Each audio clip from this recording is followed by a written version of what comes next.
lytter til Rekrutteringsrådet med Sverre Haugen og Ida Charlotte Fehn. Podcasten hvor du lærer mer om rekrutteringsfaget. Produsert av rekrutteringsselskapet Meyer Haugen. Ida, so we are back in the Recruitment Council, or Rekrutteringsrådet, which is called in Norwegian, and we're doing another episode in English. Today we're going to talk about assessments and automated assessments. What's your thoughts on this topic before we introduce our guests? I think it's a really important thing to talk about, because I think there's a lot of different tools out there, and I think it's important that we find some good tools that are reliable and valid to use in the different processes. Yeah. So I'm really curious about to hear and learn more about it. Yes, so am I. And one of the things that I think is interesting about this field is the fact that you have a huge portion of what's been done earlier, at least, has been based on the hard criteria, which are easier to assess, to check if someone has the right background, the right skill set, etc., like we do when we do search on LinkedIn, for example. But there are some sides which is really hard to assess, which are the more soft sides of assessments, like motivation, skills, attitudes, which you can't necessarily read out from a LinkedIn profile or a CV. So I'm really happy that we have two guests with us today from we're actually a very international episode today, because we have one guest in Canada and one in the UK. I'm sitting in the US and you're sitting in Norway, Ida. Yeah. So from Canada, we have Stephane, I don't know how to say your last name. Is it Rivard or Rivard? How should I say it, Stephane? Both are correct. Stephane Rivard. Stephane Rivard works very well. Okay, thank you, Stephane. You are here as a representative from Hiringbranch. Yeah, that's correct. Yeah, I'm the co-founder and CEO of Hiringbranch, and we focus on soft skills using AI, open-ended soft skills. And we really look forward to hearing more about this. Really. But before we dive into that, we would like to introduce the other guest. And now I really have to coach my tongue how to say your last name right. But Antonia Manoochehri? Yeah, how do you say Antonia Manoochehri. You're nearly there. Okay, so it wasn't too bad then. Welcome, Antonia. Thank you very much, and thank you for doing this in English. Your language is very beautiful, so it's very lovely of you to speak English for an hour or so. Thank you. And you, Antonia, are here from a company called Lumenai. Yeah, I'm the co-founder and CEO of Lumenai, and it's a standardized assessment SaaS. Exactly. And for your info, Ida, you might have picked up this, but I met both Antonia and actually not Stephane, but his colleague on the Unleash conference in Vegas, Unleash America. And I discussed this podcast with them there, because we found that both these persons have really in-depth knowledge about soft skills, about how to actually measure soft skills, how to potentially test it or assess it during or with technology. So that's really interesting. I'm so jealous that you three who could be there. Yeah. But I'm going to join you next time. Good. Yes, I think you have to. Yeah. So, Stephane, let's start off with you. You said that you use AI to assess soft skills. Tell us a bit more about how you do it or what you do. Yeah, so what we've designed is a platform that helps large corporations who hire in high volume. So you have to think of any customer-facing role. And what we do is that we run the candidate through the actual job. So you have to imagine if you're a large international telecom company and you have to hire for customer service agents, you run the agent to that job. They're actually taking calls, so they have to listen to a customer call. And they actually have to respond to that call. And when you respond to that call, they have to demonstrate a whole bunch of different skills. What's really important for our customers are foundational language skills, foundational soft skills, and the third is employability skills. And when you're doing this assessment for about 30 minutes, using all these different types of scenarios, we will pull out using AI these metrics that correlate to performance. which is quite unique and open-ended. And typically, for a while, as we benchmark your existing employees, the platform becomes so accurate that our customers stop interviewing or rethink interviews. So instead of interviewing people at the beginning of the process, they will run the candidate all the way through the process. We pick out the top performers, and it's almost guaranteed. And at the end, you'll have an exit interview or an operational interview. And it's really that our interview is really about creating a relationship with that client, the candidate. So it's really a different way to hire. Yeah. So what you're saying is that if I were the candidate and I went into a process, let's say for a front desk worker of some sort, and I go through this process, then I get a simulation. I have to listen to some calls or examples. And do I say what I do, or do I choose from options in the system? No, from our studies, and from what's out there in the marketplace, multiple choice questions don't tend to correlate extremely well. So what we've done is that everything is open-ended. So you have to actually respond like you were handling that call. And yeah, so I can say anything, what I want. You can say whatever you want, correct? There is no known correct answers. And all our AI, which is composed of ML and NLP that we've designed, will make sure that you can identify what the actual question is. And you're using the right language and soft skill and plus hundreds of other metrics to be able to answer that question accurately or somewhat accurately. And we're not looking for the correct answer. We just want to make sure that you have an idea of what you're saying is accurate. And what we do to make it worthwhile is that we correlate afterwards with the customer's benchmark. So every customer has key benchmarks. It could be revenues, it could be first call resolution, it could be customer satisfaction. And we can actually correlate that extremely well and improve performance. So it's a really different way to hire. And over time, it's proven to be unbiased, which is interesting because a lot of AI has failed miserably. We even have one of our largest customers, the Fortune 150 company, that had their own AI platform they had to get rid of because it was an amuse that it only hired men that were in their 40s. So but our platform does not do that. It's quite incredible how unbiased it is. We even have an AI governance study that we've done to prove that. So I have so many questions regarding how this works. It's so cool.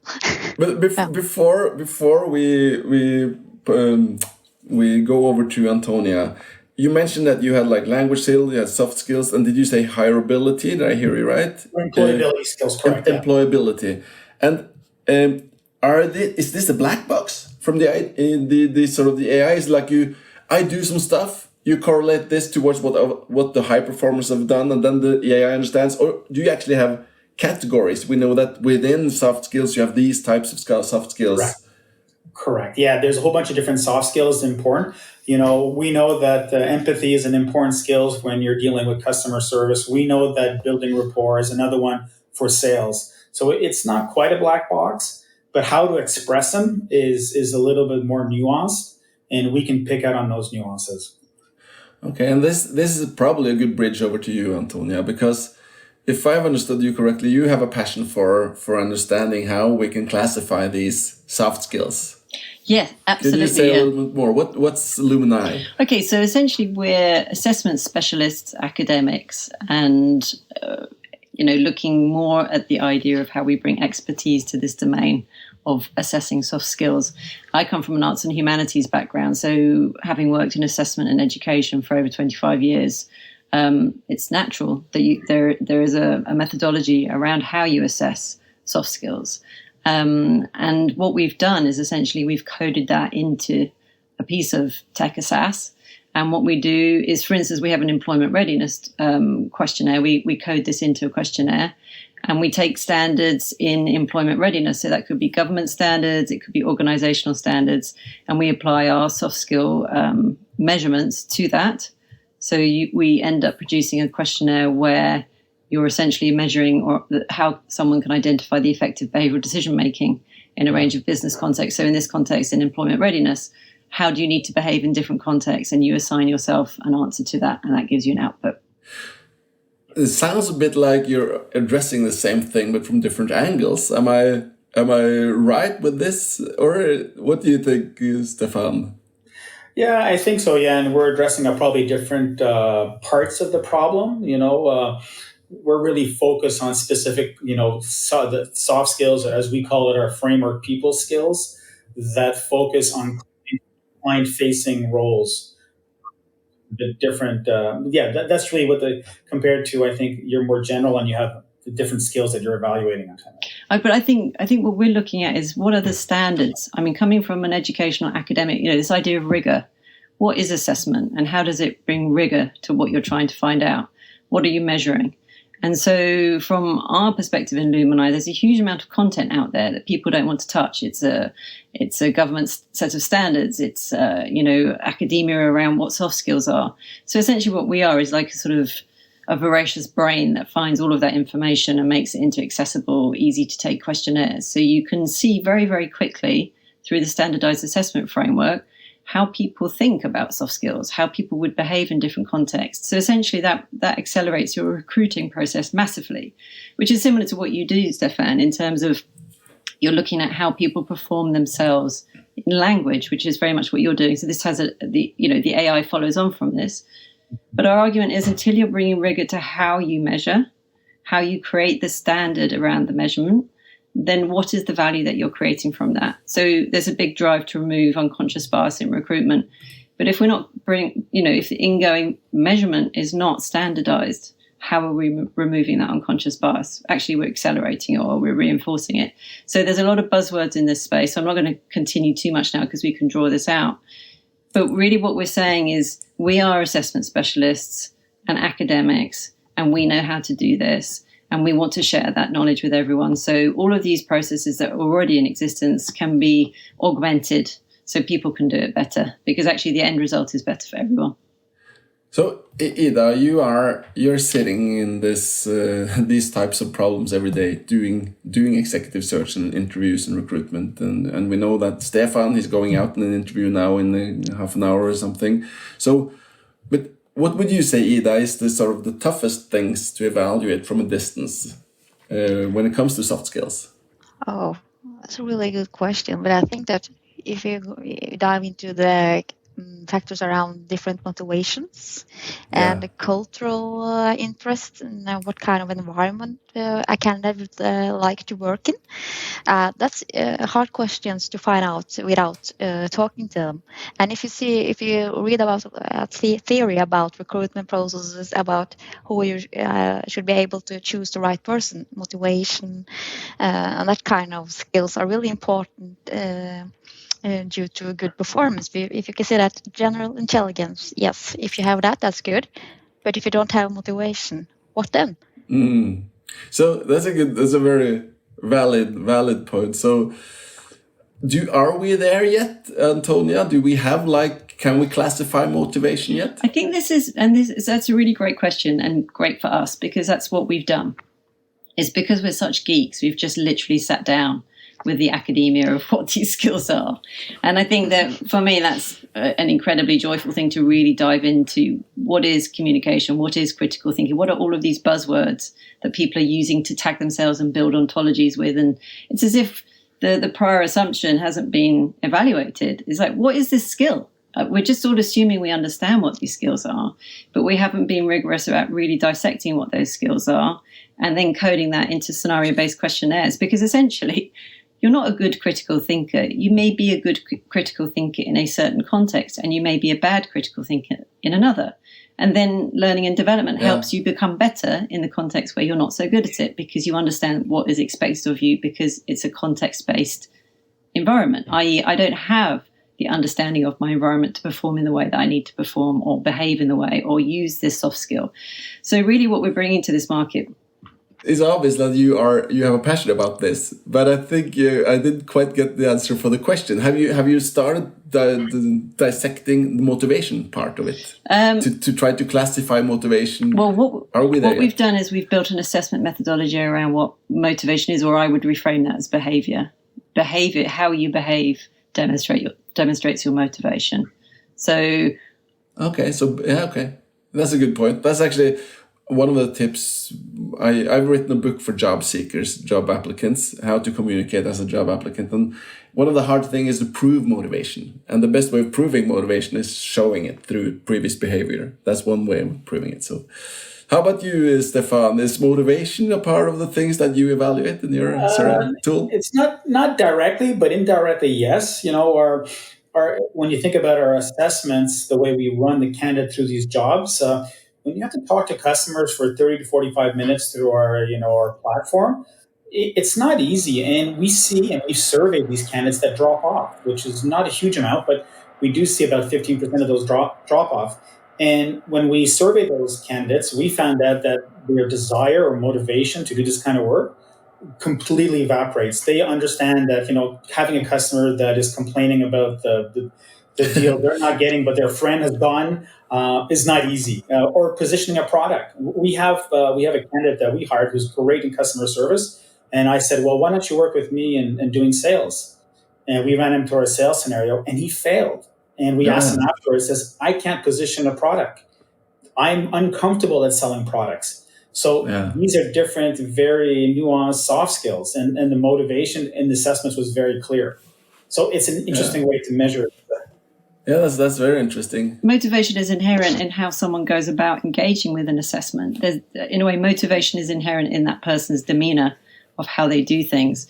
But again, I would try to maybe ask the question of what actually do we mean by motivation?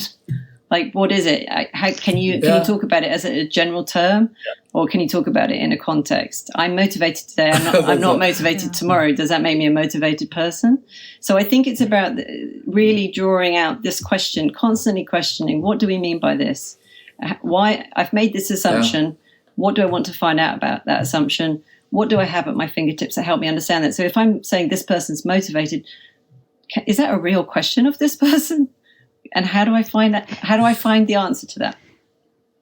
That's a very valid question, I would say. And I love that you asked the question back, because that's normally the type of questions that I like to ask as well. And I think you're totally right. And there's done a lot of studies on motivation, different types of motivations, which psychological needs need to be met, etc. But I guess what I'm looking for is this secret link between a candidate and the job. Like, if you look at, for example, the Big 5 personality test, it's been built on the analyzing the English language, taking all words that can actually describe personality and then grouping them down to these Big 5, the ocean model.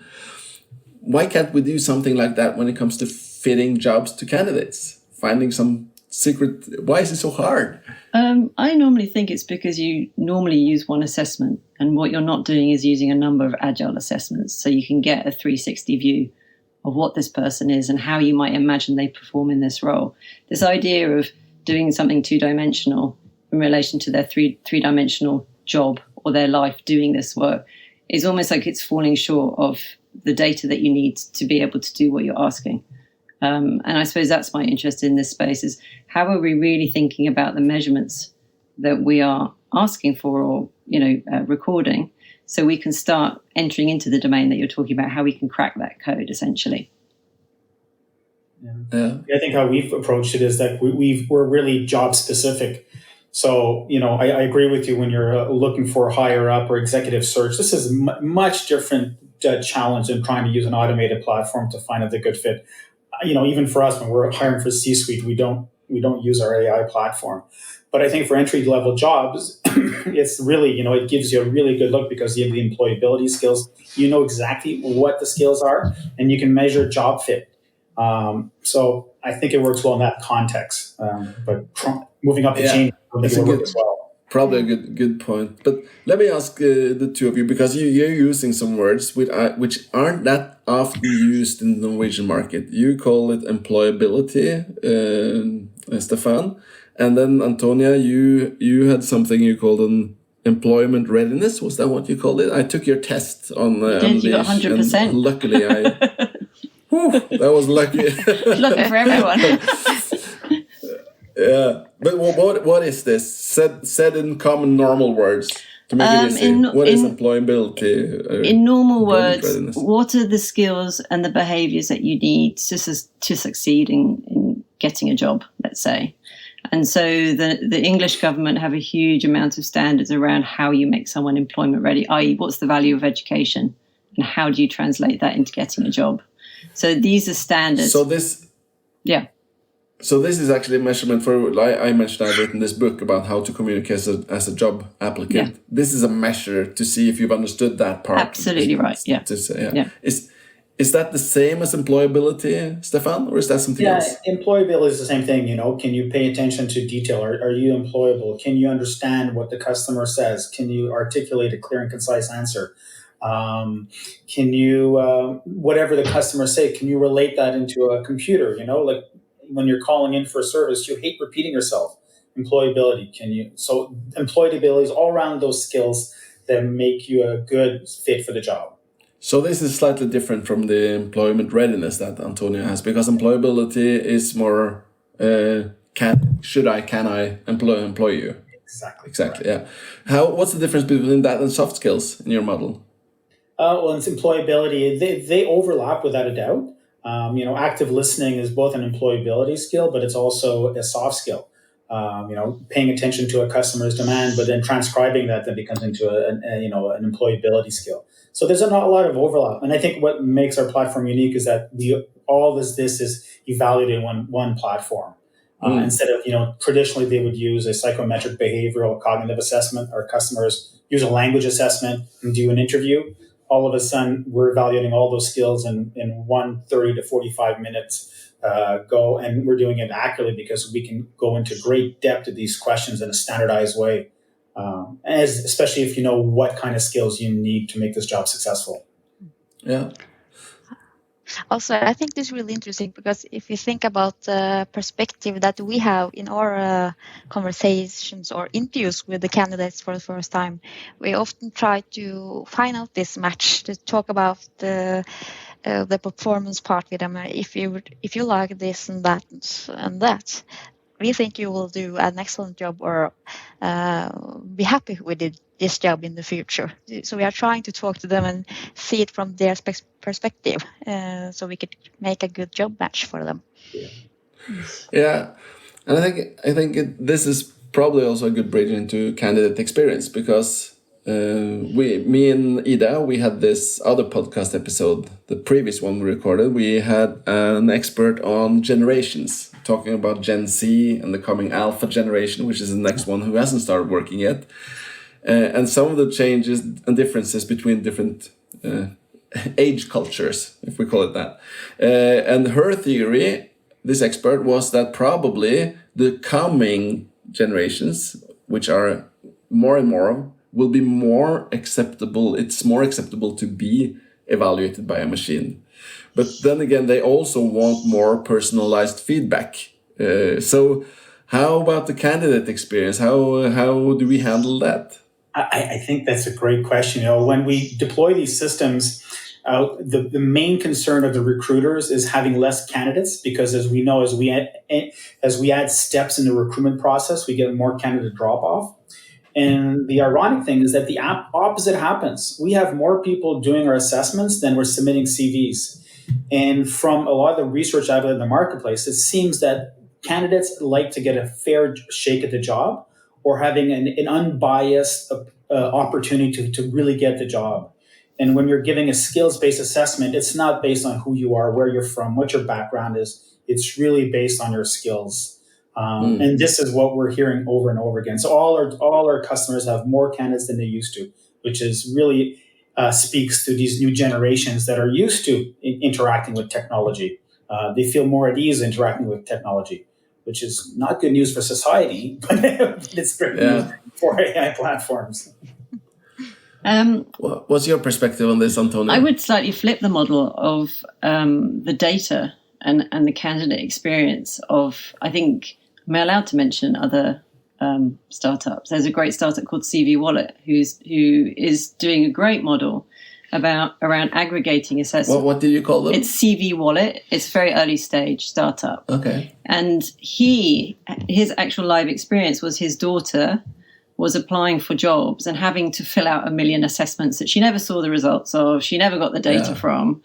And actually, it's the time spent on this process is exhausting. And so this idea that the candidate experience could be aggregated, i.e. they could take one assessment and then it's their data, and then they can share that with organizations as part of the recruitment process. And of course, Stephane, the more detailed qualities of maybe ongoing assessment might be you add those details. But in terms of filtering, why can the candidates not actually present their single assessment that they've taken? It's a validated, standardized assessment. It's held on their CV wallet, and they present it to recruiters.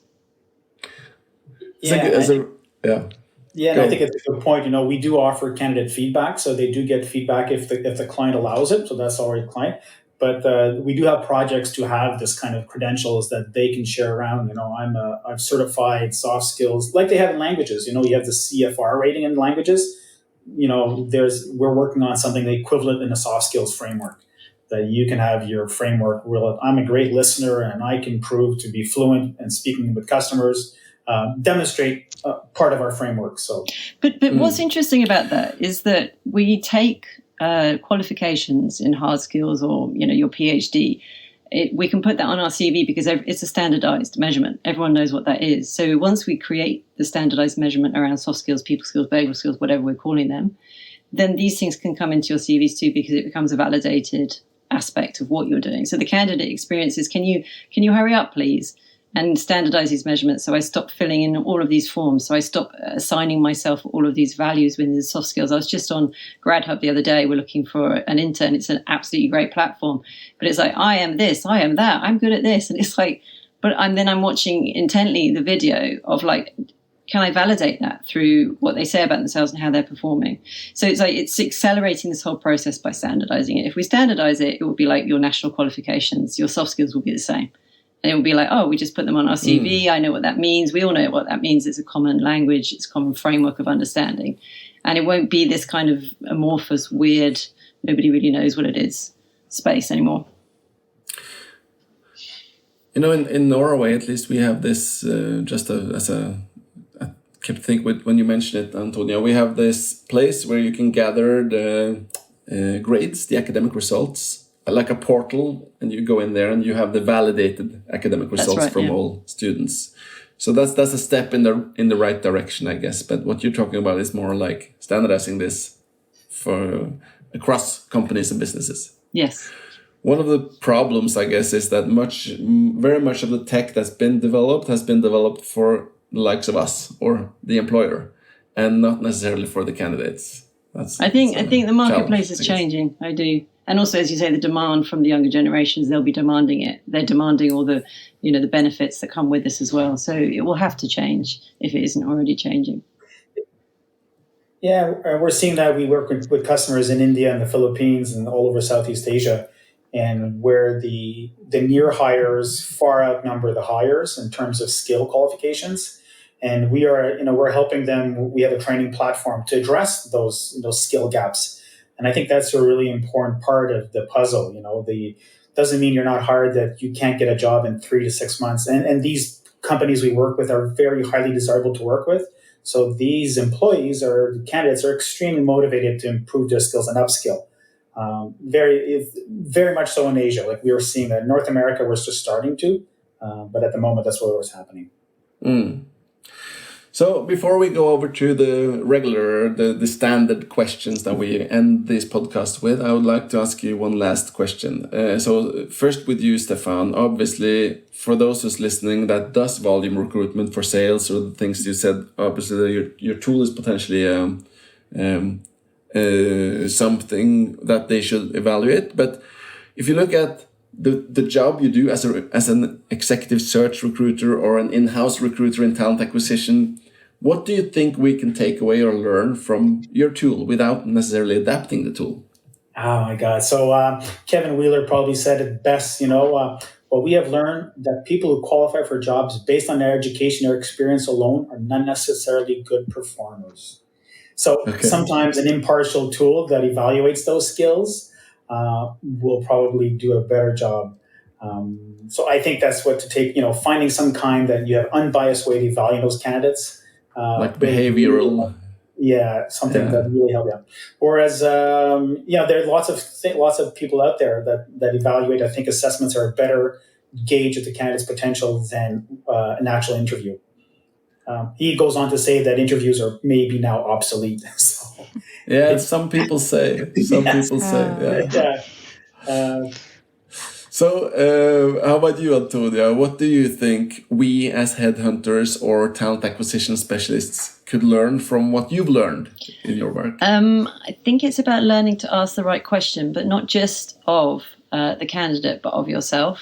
Like, what is it that you want to understand? And what tools do you have to your hands that you can deploy that will give you the answers that you're looking for, and also in the quickest time? Because I think once you start asking the right questions of your candidates, and obviously I'd say it's a standardized assessment framework, maybe more than one, so you're asking a lot of the right questions, then things will move really quickly. You'll get the right candidates. You won't have bad hires. You'll be able to develop that candidate really quickly. It will all become this integrated process because essentially we're streamlining it through standardized assessment. That's a good point. Thank you. So, Ida, we have to go in for a landing here. Let's go for your ending questions in the end. Yeah. I must say that I felt a little bit old in the last episode, Sverre. I don't know if I feel any younger in this episode. Just have to follow up here. So there's a lot of stuff happening for sure. A lot of, really. But we always ask one question that we would like to hopefully have some good examples on to share with the others, listeners. Have you experienced some kind of what works recruitment process, or an example of an interview that didn't work well, or a process that you were selling as a candidate that you would like to share with us? So the worst recruitment experience. Either as a candidate or as an employer, or what that you've seen or heard. Well, I think I'm probably in a unique position. I have never been interviewed for a job. I've never applied for a job. And I was telling my son that a little while ago, because I did a keynote speech at the Talent Acquisition Week. He says, "Well, of course, Papa, because you wanted to be a business person." And I said, "Well, that's not true, son, because I was probably too shy and too timid to do an interview. And I just didn't think anybody would see any value in me." And I spoke to someone, and I told this at this conference, and someone came up to me. He says, "You know why?" And I said, "No." And Marilyn went on to tell me, "Well, because an employment interview is an unnatural act committed by two semi-consenting adults." And it's a very awkward position where one human has to evaluate another position. So I think rethinking it is really probably a good point. So that's my interview story. I think mine's loosely similar. Go ahead, sorry. I just wanted to comment that we agree. So we've actually renamed all our interviews to conversations, because we want to sort of switch the mindset by using another taxonomy. So Antonia, what's your worst? I don't think it's a worst. I think it's this sort of key takeaway around this idea of being yourself and running a startup. I think the thing I love about it the most is you can be fully yourself, and you engage with other people being fully themselves. And I think that's what I love about the world of recruitment. How can we allow people to be happy in their work and be themselves? But we were talking to this advisor, and he said to me, Antonia, he said, "You do know that you've now made yourself unemployable by running the startup." And I looked at him and I said, "Well, I think I was already unemployable. That's why I'm running the startup." It's like this spirit of asking questions repeatedly. And so I suppose my takeaway is it's that thing of everyone has a place. There is a job for everyone, whether you're in a startup, whether you want to work in an office, however it goes. And I think it's about bringing excitement into that space. So are you making the interview a place where, as you say, it's a conversational place where you can shine? That's a good to remember. I actually had one meeting today with a candidate who said to our customer, "Oh, I had such a good time today. I hope you choose me." And the customer, that was yeah. And the customer just, "Yes, I like that." So it was a good meeting. I like that meeting. I had a similar experience where at the end, I asked this person, do you have any questions for me? And she goes, yes, I do. So she asked me, so what are you most proud of as CEO that you've done in the last 6 months? And anyway, we hired her. She was so well prepared. Yeah. Oh, but then that's interesting. So for me, in a way, the question is, it's always those experiences where you think, when you do things in interviews or someone does things in interviews that they don't think they should do, that makes them stand out, which is almost that they perform their real selves to you. And that's the thing that makes you want to hire them. That's really fascinating for me, actually. Yeah. Yeah, really. And we also have one last question, though. We always ask if you have any ideas of a new subject or topic that we should talk about in this podcast.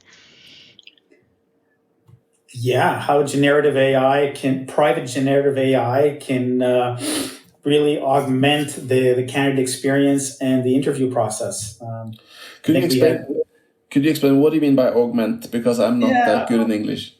Yeah, I think as time goes on, people were concerned about generative AI replacing employees. And I think that reality is that it has more as the potential of improving employee performance or really becoming a great co-pilot. And what we're seeing in our field is that we're toying with some ideas of using generative AI and really being able to, actively construct assessments based on a candidate's profile for that role. So it's really, being built as we speak point of view. So it's really at the early stages of this, but creating assessments that are personalized based on jobs. So personalized assessments. Yeah, personalized assessments. That's some interesting. Human touch. That's a new term for me. That's good. Yeah. I like that. How about you, Antonia? I think it's in relation to the idea of ethical AI, and that essentially we're doing generative AI as well. We're doing it's like a closed generative AI model of how you can have a conversation with your data. But essentially the ethics around AI and how standardized assessment creates the ethical data, that would be super interesting to me. That's a good topic as well. Yeah, it's really Maybe we'll have to do it in English then to accommodate the good tips for you guys. So thank you very much. We know that you have an interview now, Stephane, so we will let you off to that. But thank you very much for joining us from Canada.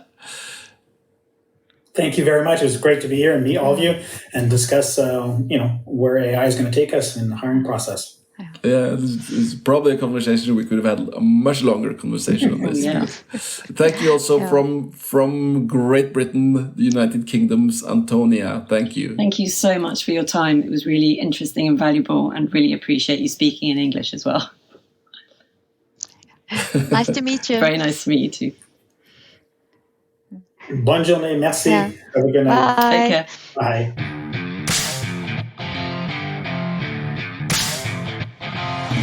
Du har lyttet til Rekrutteringsrådet av Meyer Haugen. Vi produserer også Topplederpodcasten og Stillingspodcaster. Har du forslag til gjester eller tema vi bør snakke om? Gå inn på vår Facebook-side Meyer Haugen.